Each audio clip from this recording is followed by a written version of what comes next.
Hello everyone and welcome back to another Backlot Banter movie review. My name is Tucker Hazel. Today I am joined by my quiet as a dormouse co-host Tanner Dykstra, and today we're here to talk about Silent Night. And just for shits and giggles, he's not going to talk for the entire review. He's gonna mime the entire thing. But that is because we're talking about Silent Night, a movie in which nobody talks. So I put it in air quotes, and we'll get into that because that's not fully true. But John Woo thought it would be funny to make an action movie where nobody talked. And we'll talk about how that turned out, and I would say bad. But if you are a fan of John Woo, if you have seen this movie, want to talk to us about if we're right, if we're wrong, we have a Discord you can join to talk to us about that. We have a comment section that comes free with every YouTube video. Mm-hmm. It's just plugged in down there. You don't have to do anything. And also, there's a subscribe button, a like button. But Tanner, Silent Night is a movie we were looking forward to. We got some friends, especially, who are very big John Woo fans. I'd say you consider yourself a fan as well. And the premise was interesting. But Tanner, how was the execution? Oh, thumbs down. And let unzip you. Take the key. I'll swallow the key. Yeah, there you go. Really bad film, Silent Night is. Like, astoundingly bad. Oh my God. And what's nice about it, Tucker, is that because we were talking to a friend of the show, co-host of the show, Abram Buhner, the other night, because he was also excited for this film. He's another John Woo fan. And I was explaining to him, and he asked, like, well, what went wrong with Silent Night? And I was like, to me, it's pretty easy to point out the flaws with this film. Everything? Everything, yes. Yeah. But that's plot number one. Yeah, there's a nice 3-point system as to what went wrong with Silent Night. Let's go through these. Okay. Point number one, it takes way too goddamn long to get into what everyone's going to this movie for, which is to see Joel Kinnaman fuck people up and shoot people and kill people. Yes. This movie This movie is 100 minutes long. Yeah. I think we clocked it at just over 50 minutes until he's like going to do his thing. Yes. Doing the revenge plot of the film. And we'll get into what he's doing before that and how this film just wastes half of its runtime, essentially. Point number two, the characterization of Brian Godlock. That's right. Thank you, Tucker. Yeah. The characterization of Brian Godlock is all over that's Joel Kinnaman's character, by the way. He's the only character in the movie, really. Is all over the place. And it's like they were of two minds about this character. Yeah, and we'll definitely get into that. And they just cannot work together. And three, you can't tell this is a John Woo film, Tucker. Yeah, the action is incredibly undersold. And even once you get to the point where things are going down, it's like, yeah, that's okay action. I mean, that was an okay car stunt and, okay people hitting each other. I want to see fucking... And I've only seen John Woo's American work, to my discredit, to be fair. But I want to see, some, like, Mission Impossible 2, some face-off style stuff going here. Yeah. Or, I know Hard Boiled is one of his most famous films. I want to see some of that. But no, it's like... Just like it's like the poor quality John Wick clone action that is becoming much too prominent these days. Yeah. But I want to start with the premise of this film. Okay. Which is that our main man, Joel Kinnaman, Brian Godlock, he has had his... Brian Godlock. It's a crazy name. Sorry. But we almost never hear the name, so you don't associate it with him necessarily. I'm just a genius, so I remembered it. He is getting revenge on his kid who has died... and accidentally killed by a gang, but in the process of getting revenge, he gets his vocal cord shot out, so he can't talk. And so the premise of this film, it is an action film without speaking, and that is largely true. I mean, it's definitely more true than any other action movie I've ever seen. Of course, but except for maybe like a Buster Keaton movie. Sure, they don't fully lean into that. And the fact that they tried it in the first place, while it's interesting conceptually, does also take a lot away from this film. It's like, because to me, the instances of it are so easy to remove. Yeah. There are 3 words uttered by characters on screen, I would say. And then a handful of radio chatter. Exactly. And so in the radio chatter, I'm fine with. I'm like, okay, you do your thing where, like, it's not a character talking on screen. I get it. It's fine. Yeah. But, like, there's 2 from his wife that when he's like having an emotional breakdown after the death of his child, she kind of half whispers, "Oh, it's okay." Yeah. Like you can make out the words. Yeah. And then Kid Cudi, who's in this film also as a detective, says like, "Thanks" or whatever. Yeah. To when he's grabbing like a file from somebody. And you're right; those would be very easy to remove. So why didn't you make sure that they're leaning all the way into it, but also the movie works explicitly less because people aren't talking. Things feel very forced. There are sequences where people should be saying something, just anything like an oh hey or okay or yelling or saying someone's name, and it just doesn't happen because they're committing to this bit, which again, I respect the idea, but in execution, it just means that characters are standing around gesturing in sequences where they should be communicating with one another. Yes. And even between people who both can talk, because only one character in this movie can't talk. So we get a whole host of gang bad guys, and we get his wife, and we get doctors, and we get cops, and we get Kid Cudi.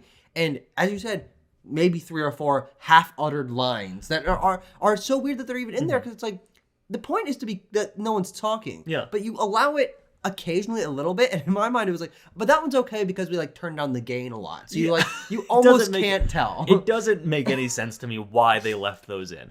And if I may, Tucker, I think this leads into the first of my 3-point plan of why Silent Night is a really bad movie. First point being, like, why do we take so long to get to the action? 50 minutes, as we said.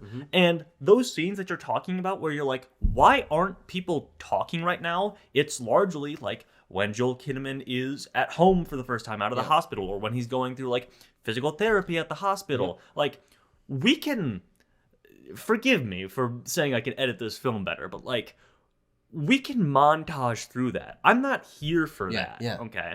I get the premise. I get the idea. I've seen it in a million other movies of like a guy who's getting revenge, but first he has to like recover. He has to work his way up to that, and he has to like, you know, emotionally deal with whatever loss he incurred at the beginning of the film. So I don't want to say you can yada yada through that, but this film has some good editing in it. There's some really creative, occasionally in some creative stuff, some creative cuts and stuff like that, and transitions. So put more of that at the beginning of the film, and just like push us through that. Okay. Yeah. And I think that would solve a lot of the issues with the first half of this film. Yeah, especially because the movie likes to reiterate itself a lot. There are no people explaining actions of characters or motivations or past events. There's no words to describe this. So in order to make sure that you know what's going on, which, by the way, is not particularly complex. No. It's get revenge on gang. Yeah. We see, and instead of being told, which is what you're supposed to do, but the way that they do it here is we see the same shit happen like 3 times. We get the whole flashback of that his son was killed. And okay, fine. You know, if you just have that, it's like, yeah, that makes sense to show us. But we also get him looking over newspaper clippings and then going through all this stuff that basically tells us the same information 3 or 4 times. And also, for another problem that the silentness contributes to the pacing is it's very hard to tell why things are happening, why scene transitions have occurred, because we don't know how he has learned certain things about the bad guys. Yeah. We don't know how he's found them. We don't know how Kid Cudi knows where he is, how what the plan of these bad guys are. We don't know who they are, their motivations, or anything. It's just general stuff. We just yada yada and hand wave away the wrong stuff in this film. So and that's why it's a failure on like a scripting level and an editing level in that way. But to fast forward in the plot a little bit. So he does this thing. His wife leaves him because he decides he's going to train for the whole year leading up to next Christmas Eve when he's going to enact his... He's going to kill them all. Kill them all, exclamation point. And we see this... It's not a montage. No. We just see scenes of him training. It's just like half of the movie. Yeah. It's astounding to me. Yeah. That the training montage is such a time-tested and storied thing to have in your action film that we don't really employ it in Silent Night for the reason being that we just need to extend the runtime of this film. Yeah. And it's mind-blowing to me how long it takes and how confused these training sequences are. Sure. Like, he's not good at it, which I get. Like, everything was like, okay, he's a little like, you only have a year to become an ultimate killing machine. If we want to take a more realistic bent to this, and he's like not the best at it, I get it. And that pays off somewhat in the third act of the film, but not all the way. He is still like John Wick headshotting, one-shotting dudes for a lot of the back half of this film. So I'm like, you need to commit either way. And that gets to his character as well, but it's just like so incredibly poorly paced in the first half. Well, the characterization is, and I think that's point number 2. Yeah, on point number 2. The holy trinity of where this movie went wrong. Yeah. Is Brian Godlock as a guy has a motivation, very clear, very simple motivation to get revenge on his son. But the way he goes about it is to train and then learn all these things, and it's hard to tell how does he know who these people were. Yeah. He saw a couple of them, but it feels like he's making inferences for the rest Tucker, of them. he did it by going to Kid Cudi's police office, and he took pictures of their mugshots on the wall. Yeah. And that's how he knows who they are. Yeah. And then somehow magically he finds them. He takes pictures. He learns about their routes. And this is a guy that he learns up to this point all of the crimes that they did as well. Oh, true. Yeah. Because the guy writes those. Oh yeah. He goes to them. He takes pictures of them. But like, why is he like? We know why he's doing this, but why is any of this important? Like, why does he need to do like recon on them? Yeah. By True. any means, and like. Why are we spending so much time on this? It's another pacing thing as well. And then there's like weird back and forth in like the latter half of his training where he's like, so is he getting better at this or isn't he? Yeah. That's the point I was going to make. Is he's just an electrician. He's just a dad who lives in Texas with his family. And at the beginning of the movie, he's just wearing a Christmas outfit and a sweater with a little reindeer nose that bobbles around as he's running. And it's like, so he's just a guy, and he's doing this training, and he is training for it, and he is good at it, but he's also kind of not, and it feels at odds with itself in terms of, is he a badass? Am I supposed to think he's cool? Am I supposed to think that he's maybe racist? And that's a weird element to this movie, is that especially on the drive back from the hospital, after he's been like fully recovered or whatever, is when you really get like you get these weird shots of him like glaring at mostly people of color committing crimes. Well, I'll say entirely all people of color committing crimes, actually. And you're like, these shots have weird implications. And then there's a moment later when he's like seeing the main bad guy who's just like handing money out to kids for ice cream. Yeah. It's not he's doing anything bad. No. He's giving money to children for ice cream. And he's like, I'm gonna fucking stab this guy right here, this piece of shit. Yeah, like, it's bizarre. We know he killed your kid or like was involved in that, but like, there's a better way to interpret that and frame that moment filmically. Writer of this film, I should say. Like, it's incredible how many moments in this film are mishandled like that. Yeah, and as we get into the third act, where let's talk about point number 3, the fact that the action's not very good. The pacing issues coming up to this point, combined with the unclear and confused character writing, lead to a final action half hour of the film where he is really good at what he's doing, and he's doing dodge rolls over cars, and he's jumping up and he's shooting things, he's setting up traps. Which, by the way, up to this point, he's had practice with, but never in-field training with. So the fact that he's taking out like 40 guys is unbelievable. But okay, I can stretch my belief. Yeah. But combined with that, he's also scared to be in these situations. There's so not only is he moments, good, but he's vomiting after killing someone, or he's cowering in the corner, or when he sees someone die, he's sitting there with and Joel Kinnaman, to his credit, is like selling this moment of this guy being scared of what he's done. Yeah. But then he just wipes it away and goes and does it 10 more times. It's really confused. It's the writing and direction that fails, I think, here. And Joel Kinnaman, because he's doing both of the things that he's told to do. It's just that it's not his fault. You can't do both of them with your character. You can't make him like the relatable everyman who's who's in over his head, and also like the ultimate badass John Wick Punisher guy who's like doing the job that the cops won't do, and then they like convinces the cop that he's doing the right thing. And Kid Cudi shows up at the end of this film to help him out, because he's doing the right thing, and the cops can't do anything. Well, which is you're also inferring all that because it's never said. That's course, but like that is the dynamic that is understood about why he's doing that. Which is another thing where it's like this film might have some like weirdly conservative ideals behind it, of like the cops are powerless to stop the gang, so we got to take action into our own hands. Yeah, and then we're in this long last action sequence that again is involving a lot of people that, as far as we know, aren't actually connected to the killing of his son. So he's just killing a lot of people, and he's essentially just teleporting around in his Mustang to like different gang areas. How does he know where they are? He's like the cops are there and sometimes they aren't. There's a lot of weird editing things going on. And within that, the action choreography of cars slamming into one another and people shooting guns and diving through panes of glass and all this stuff is just okay to not very interesting. The hand-to-hand combat is very choppy. There's no particularly incredible moments of action or spectacle. No. It's just an okay choreographed action film. Like, the big final moment is him just kind of, like, working his way up a spiral staircase of guys. Yeah. Which you get in a lot of other movies like this. I mentioned, like, the John Wick clones as a, like, driving force in American action cinema, especially today. And it's just identical to that. Like, and when you bring John Woo into this, I'm not expecting your stock standard, anyone could have directed this John Wick clone style of just, like, headshotting a bunch of dudes as I'm running up a staircase or in a hallway or whatever. There's a reason why he's lauded as, like, a master of action directing.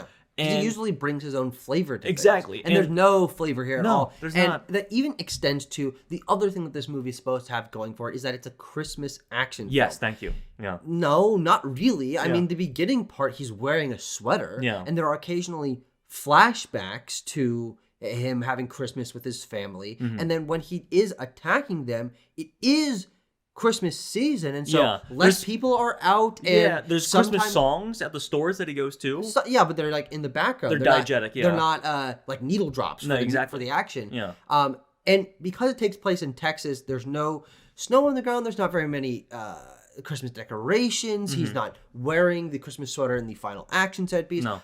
Ostensibly, it's just occasional window dressing to have this movie have a gimmick. Is that it is okay? The term is Silent Night. That's a Christmas thing. He's quiet. We'll put it out in December, But it doesn't work because it doesn't lean into that bit at all. It doesn't lean in, and also, again, most of this movie does not take place during the Christmas season because he's training over the course of the rest of the year. It is Christmas when his son dies. The next Christmas is when he is going to kill them all. It's a distinct lack of ideas and flavor, I think, as you said too, Tucker. Like, it has so many opportunities, and even on its core concept being a dialogue-less action film, it has so many opportunities to make itself distinct, and yet at every single turn it decides to either undercut that or not deliver in any way.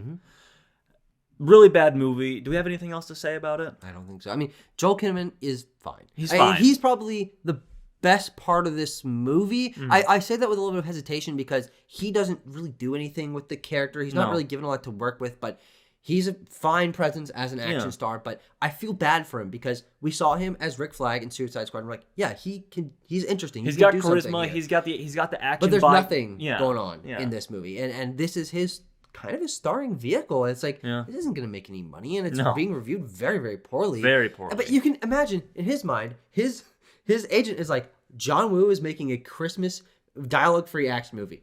Sign me up, of course. But then, naturally, you would. But then the direction and the writing just fail him across the board.